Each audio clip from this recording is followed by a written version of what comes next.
Hola, muy buenas noches a todos y todas. Les saludo desde la ciudad de Medellín.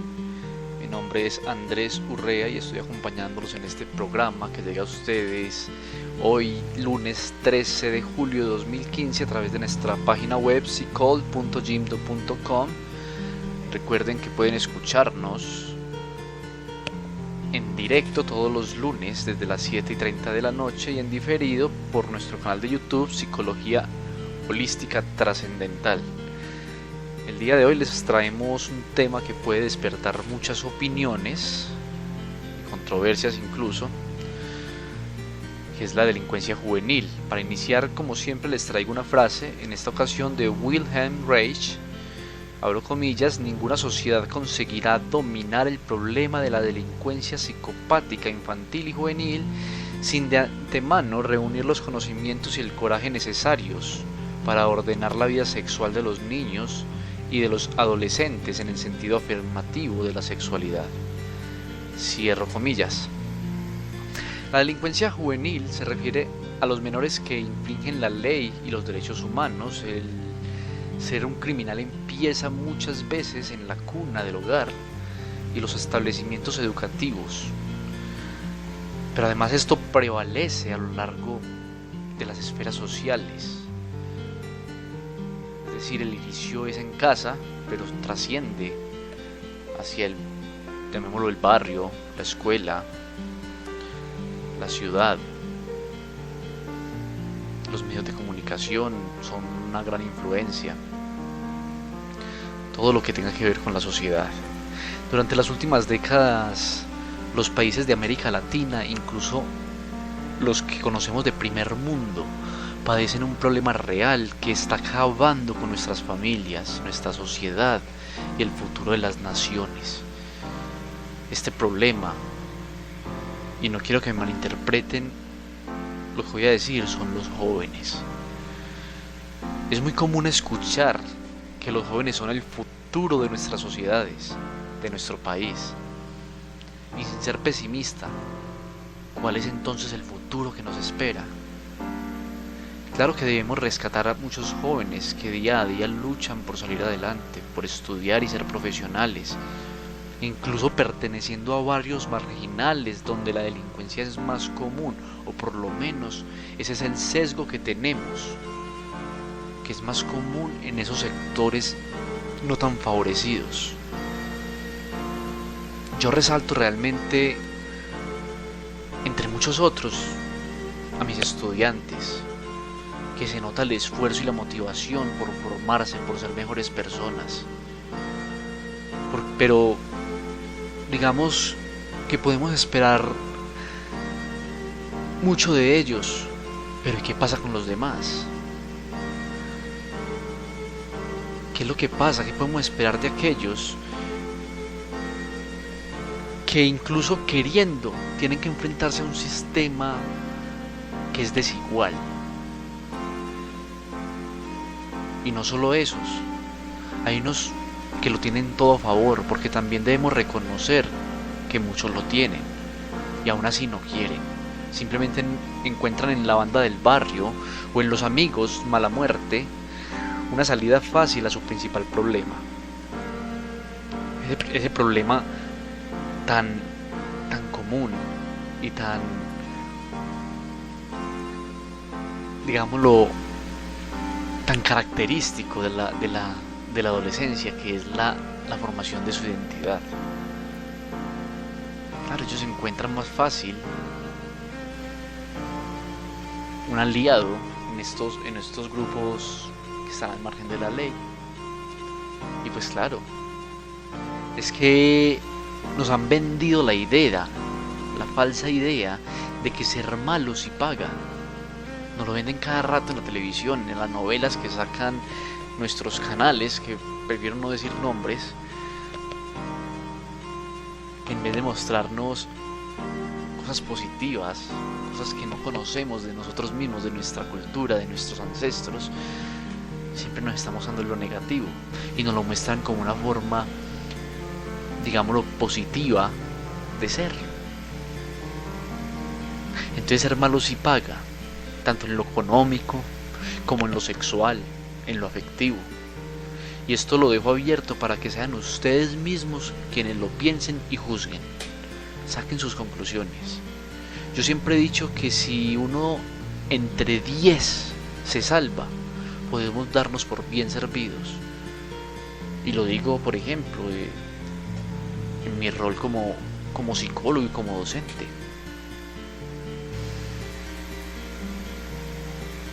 Pero también hay que ser conscientes, y esto quiero que quede muy claro, de que ese uno tendrá realmente un camino escabroso que recorrer, un camino muy difícil, muy plagado de espinas.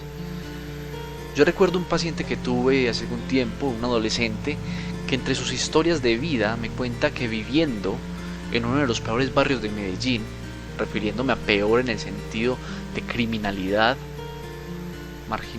marginalidad social, muchas veces yendo hacia el colegio le ofrecían drogas, participar en las bandas, robar, matar, esconder armas, ser un jíbaro, ser un carrito como le llaman.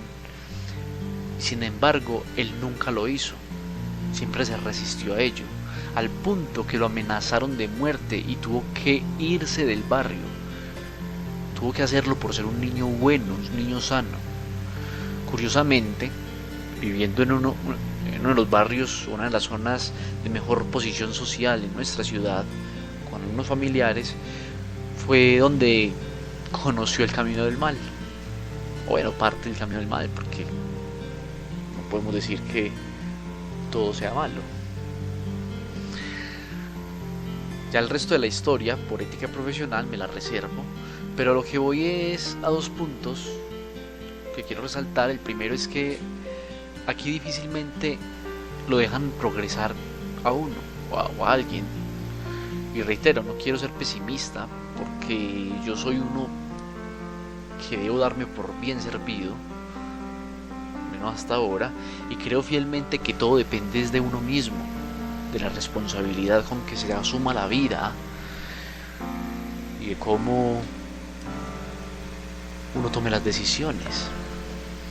En mi caso particular, habito en un barrio donde, como en cualquiera de Medellín, no falta el grupo de insurgentes que se creen los dueños de lo que no les pertenece, que es el territorio.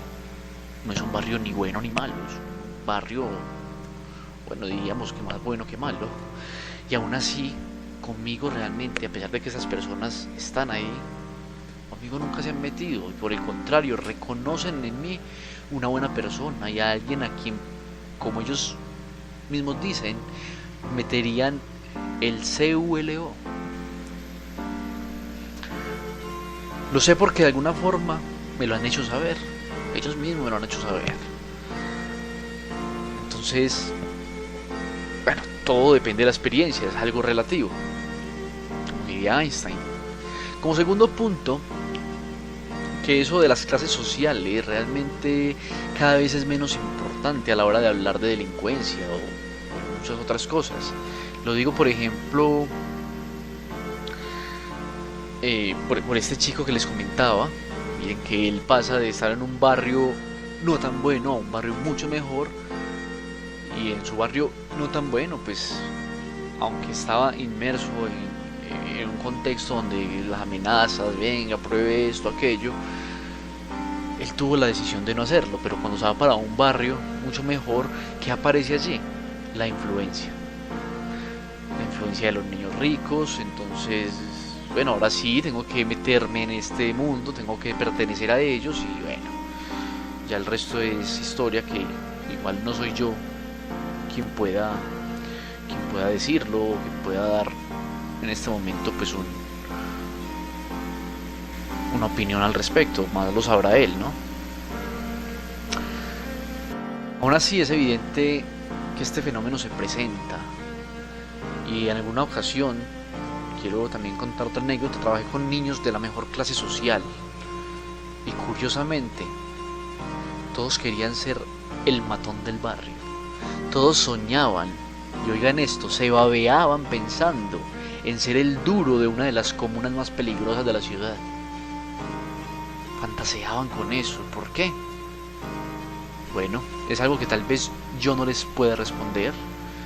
A lo mejor ni siquiera ellos mismos, que son unos chiquillos que no saben ni siquiera dónde están parados, puedan dar respuesta a esto. Lo que me parece más triste y degradante es que todavía permitamos que unos cuantos bandoleros hagan y deshagan con nuestros niños y jóvenes, como le pasó al de la historia que les contaba, que la única opción que tengan sea ser su títere, si se le puede llamar de esta forma, porque de lo contrario son una amenaza para estas bandas. Las buenas personas tienen entonces que apelar a la famosa frase: si no puedes contra el enemigo, únetele. Unirse al enemigo.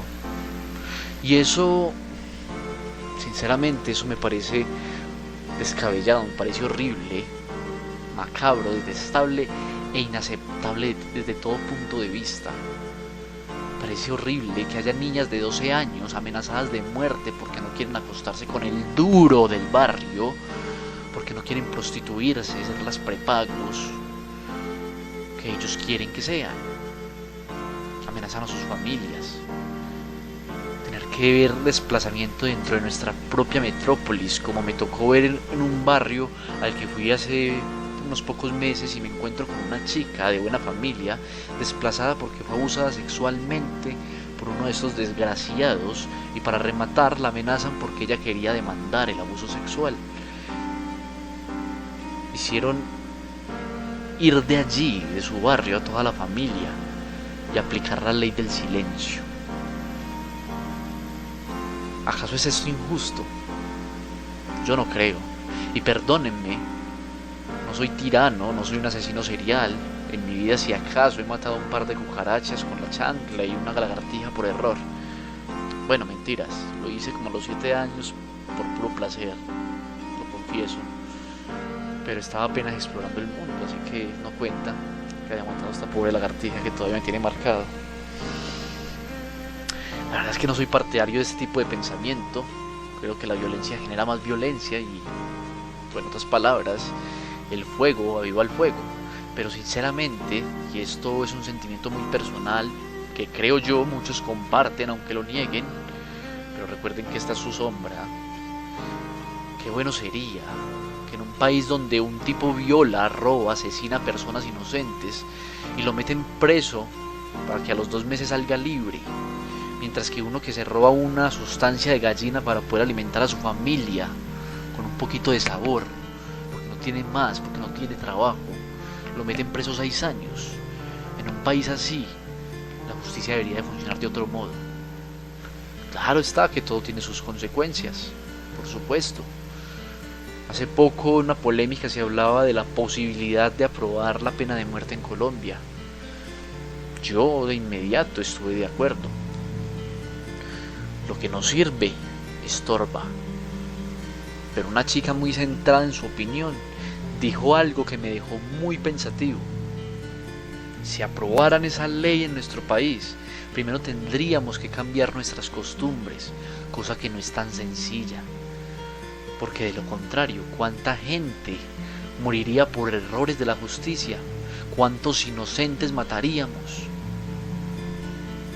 En fin, el caso es que películas como La Purga o series televisivas como Dexter, La Mujer del Presidente y El Laberinto, que son la misma pero 15 años después una de la otra, o series como Criminal, protagonizada en nuestro país por este muchacho Robinson Díaz, en Argentina es protagonizada por Diego Peretti. Series como estas, o historias como estas, son las que lo ponen a uno a pensar realmente sobre este fenómeno social y cómo debería de ser abolido. Una posibilidad simplemente. Tal vez incluso muchos de esos jóvenes son como son precisamente porque piensan que esa es la solución. Pero lo berraco es que ellos pueden hacer lo que se les dé la gana con la gente, pero hay del que toque con ellos. ese pensamiento egocéntrico y narcisista que los caracteriza, ese pensamiento es quizá el que nos está jodiendo. En este fenómeno cancerígeno para nuestra sociedad, se ve cómo jóvenes e incluso niños incursionan en el mundo del robo, el asesinato y la venta de estupefacientes, sin dejar de lado la prostitución. Todo joven delincuente es el producto de una historia, una familia y una cultura que va en decadencia, o tal vez una cultura que poco a poco va progresando, porque también hay que verlo por el lado amable. No todo, como ya les vengo diciendo, no todo es malo. Veámoslo por el lado amable. Es una sociedad que va en progreso, poquito a poquito, pero es un progreso que va lento y que a veces, siento yo, se estanca por tanto parásito que tenemos. El joven infractor de la ley en ocasiones es solo un chico que hace estragos por ser el resultado de problemas psicológicos y sociales que le afectan. En sus familias hay desórdenes que van mucho con sus conductas, como por ejemplo maltratos, acosos, abusos sexuales y aprendizaje de uno de sus mayores o de aquellos que ellos ven como ídolos. Otros, en cambio, son lo que plantea Fernando Savater en La ética para Amador, unos rebeldes sin causa, o en otras palabras, unos completos imbéciles. Es que para dejar de ser imbéciles hay que darle uso a la razón. Y eso no es tarea fácil, ni siquiera para un adulto, porque en realidad pocos se la dan. O se la damos, no sé si yo se la daré. Espero que sí. Bien lo plantea Kant en la Ilustración, el uso de la razón nos permite salir de la minoría de edad. Y eso de la minoría de edad no tiene nada que ver con los años, sino con el autosostenimiento, la madurez, el respeto hacia la diversidad, hacia el otro, hacia su libertad. Y créanme, la mayoría siguen siendo menores de edad, aunque se ofendan porque les dicen inmaduros. Y esos niños, esos sí que se creen grandes. Bueno, antes de continuar quiero dejarlos con una canción de Le Caco Folk, Rodeo. Y al regreso pues seguimos hablando y damos por concluido este tema.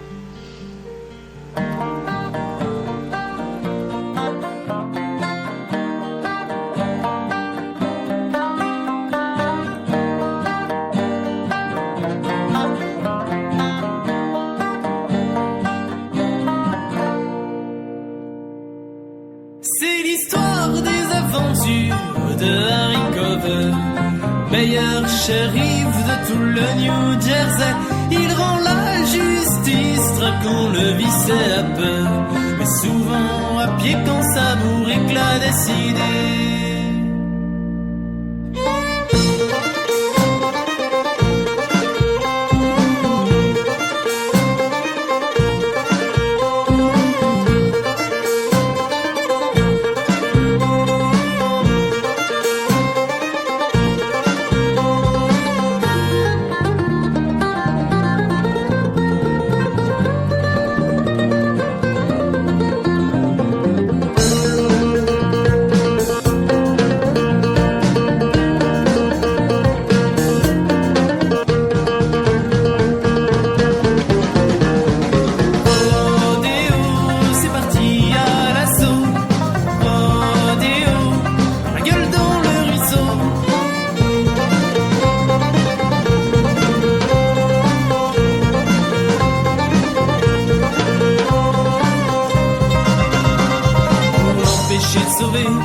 La diligence menacée, Buffalo gris, en vain toutes ses cartouches.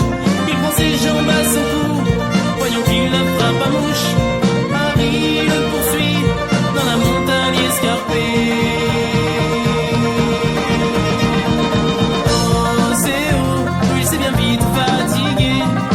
Oh c'est haut, Buffalo s'est échappé.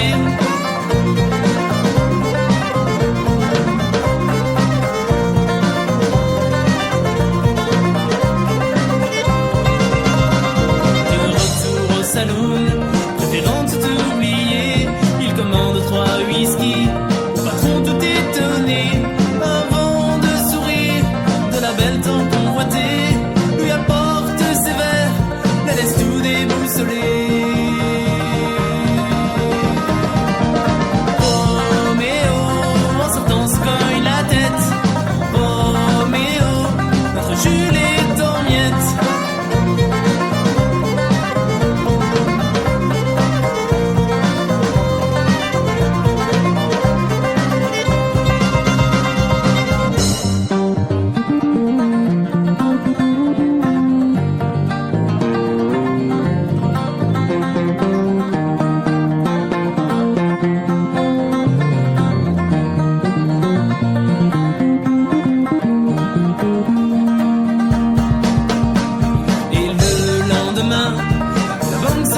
braquer, pas le temps de s'habiller. Il laisse les bandits filer, toutes ses économies, si vite parties en fumée. En 2 temps, 3 mouvements, notre voiture déplumée. Monéo, c'est la vengeance de Buffalo. Monéo, dis au revoir au bistrot.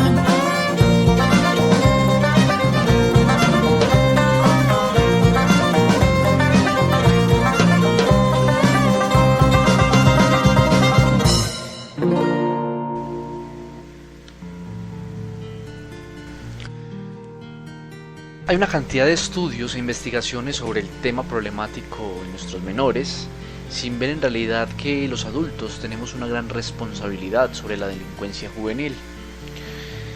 Este debe ser estudiado y más bien que eso debería ser analizado desde diferentes puntos de vista de las ciencias sociales y de la salud, empezando por la educación en la casa, en las escuelas, colegios y demás. Pues es negligente olvidar que acá es donde empiezan a formarse delincuentes y personas con conductas destructivas en la sociedad o personas de bien y que sean útiles para el mundo. Sus padres, profesores, compañeros y otros parientes les dan un mal ejemplo y los han inducido por los caminos de la prostitución, drogadicción, porte de armas blancas o de fuego, entre otras cosas. Sobre esta problemática, este problema tan álgido, se han dictado algunas leyes, decretos y resoluciones.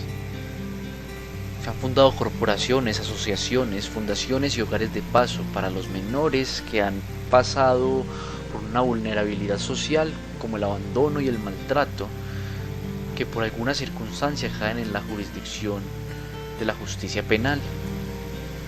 Se pretende encontrar una salida a este laberinto. Lastimosamente, es negligente y paupérrimo el resultado que dan estos cuerpos institucionales a la sociedad. Muchas veces son meros sitios de reclusión, mas no de formación que influya realmente en el crecimiento positivo y que les permita reingresar como personas de bien a nuestra sociedad. En la delincuencia juvenil pueden haber diversas causas, sean de origen psicológico, biológico o social. Todos los jóvenes encuentran su perfil criminal en los problemas psicológicos y sociales. Sin embargo, debemos reconocer que también hay un perfil biológico, aunque algunos teóricos lo nieguen. Ellos dicen que no se nace delincuente, y bueno, en parte es real, pero sí hay una predisposición genética donde se incuban patologías mentales. Mencionemos algunas causas, tanto biológicas como también psicosociales, pues estas áreas abordan lo complejo del ser humano dentro de sus contextos. En un primer lugar, hablemos de un contexto biológico. En muchas ocasiones los niños con TDAH, o comúnmente llamado trastornos por déficit de atención e hiperactividad, son de los más propensos, bajo una mala psicoeducación, a desarrollar conductas aversivas para la sociedad, al igual que el trastorno antisocial de la personalidad y el borderline. Los tres anteriores son los más comunes y existentes en el problema social de la delincuencia juvenil. En los trastornos psiquiátricos son causas evidentes de problemas conductuales que tienen una dosis más fuerte de impulsividad por descontrol neuronal y hormonal, y esta impulsividad puede ocasionar violencia que se refleja en el crimen. Los niños con rasgos antisociales muestran un completo problema de empatía. Matan animalitos. Carajo, yo maté una lagartija cuando era niño. Y torturan a otros niños. Olvídenlo de la lagartija, eso fue una mentira que me inventé. Yo no soy antisocial. Matan animalitos y torturan a otros niños. El caso de los hiperactivos y los jóvenes con tendencia borderline, su falta de control emocional sumada a maltratos y aprendizajes vicarios pueden insertarse más fácil en la sociedad. En la fase de la adolescencia, los cambios hormonales, independientemente de patologías, son muy influyentes. Los jóvenes en su adolescencia despiertan cambios orgánicos que los predisponen a la búsqueda de adrenalina y la descarga de emociones reprimidas que les llevan a convertirse en futuros infractores. En el contexto psicosocial, entre los factores psicológicos y sociales, muchas veces estos delincuentes menores son personas que han tenido experiencias traumáticas en su niñez, como ya se había dicho en algún momento, como pueden ser abusos físicos y sexuales, maltratos psicológicos, abandonos y experiencias traumáticas con la violencia, la sociedad y el psiquismo de ellos está, digamos, interconectado por lo que es el movimiento de una ficha que influye en otra, lo que llamaríamos el efecto dominó. Los psicópatas y sociópatas o sociópatas y otras afecciones de la mente pueden influir en el carente desarrollo de la empatía hacia el otro, al igual que los problemas como el bullying dan un empujón muy eficiente a que el joven sea un delincuente. Por otro lado, el maltrato enseña que la única ley que existe es la violencia y la única ley vigente es la supervivencia. En sobrevivir y supervivir, solo el joven infractor piensa y contempla. Bien sabemos que las consecuencias sociales son devastadoras, como familias descompuestas, muertes por asesinato y el aporte del crecimiento de problemas como lo son la drogadicción, la venta de armas. Pese a esto, las consecuencias van mucho más allá, y es por un lado el deterioro físico y psicológico que tendrá el sujeto cada vez que vive más experiencias. Siempre se termina hundiendo y no se avanza. La criminalidad lleva al deterioro de la sociedad tal y como la conocemos. El joven infractor está enfermo de su mente, de sus emociones, de sus sentimientos, está herido. Y esta no es una cosa que se cure tan fácil, ni siquiera con el tiempo, todo lo contrario. A medida que pasa el tiempo esto empeora, sus vivencias al ser más traumáticas lo llevan hasta la cúspide del desespero y a cometer actos más violentos, por lo que eso se va convirtiendo en un círculo vicioso. Otros de los problemas que surgen como consecuencia de esta problemática, valga la redundancia, son los de la prostitución, ya que yacen muchas veces en problemas de abuso sexual y maltrato que terminan en la calle, no solo vendiendo su cuerpo, sino teniendo tratos con estupefacientes, y en otros casos se ve hurto. En realidad las consecuencias psicológicas pueden generar un círculo vicioso. Como ya se mencionó antes, la delincuencia juvenil puede generar miseria, prostitución, pero ante todo problemas mentales que desencadenan unos círculos viciosos, ocasionando colapsos sociales y finalizando con la muerte. Claro, todos vamos a morirnos, ¿no? Dirán muchos, pero ¿cuál es la forma? Más que la muerte como tal, es la vida. Cómo estamos viviendo, cómo están viviendo estos chicos. Bueno, en cuanto a los estudios psicológicos, se dice que la conducta delincuencial tiene un factor de aprendizaje tipo vicario, donde el sujeto, al observar estas cosas, empieza a repetirlas y va reforzando esta conducta. Las terapias de tipo psicoanalítica, humanista y dinámica exploran algunas esferas personales del sujeto, y esto permite una mayor comprensión frente a sus entornos sociales y psíquicos e ir a la raíz del problema y encontrar una solución. Para terminar, quiero decir, el problema está en lo emocional, las emociones en nuestra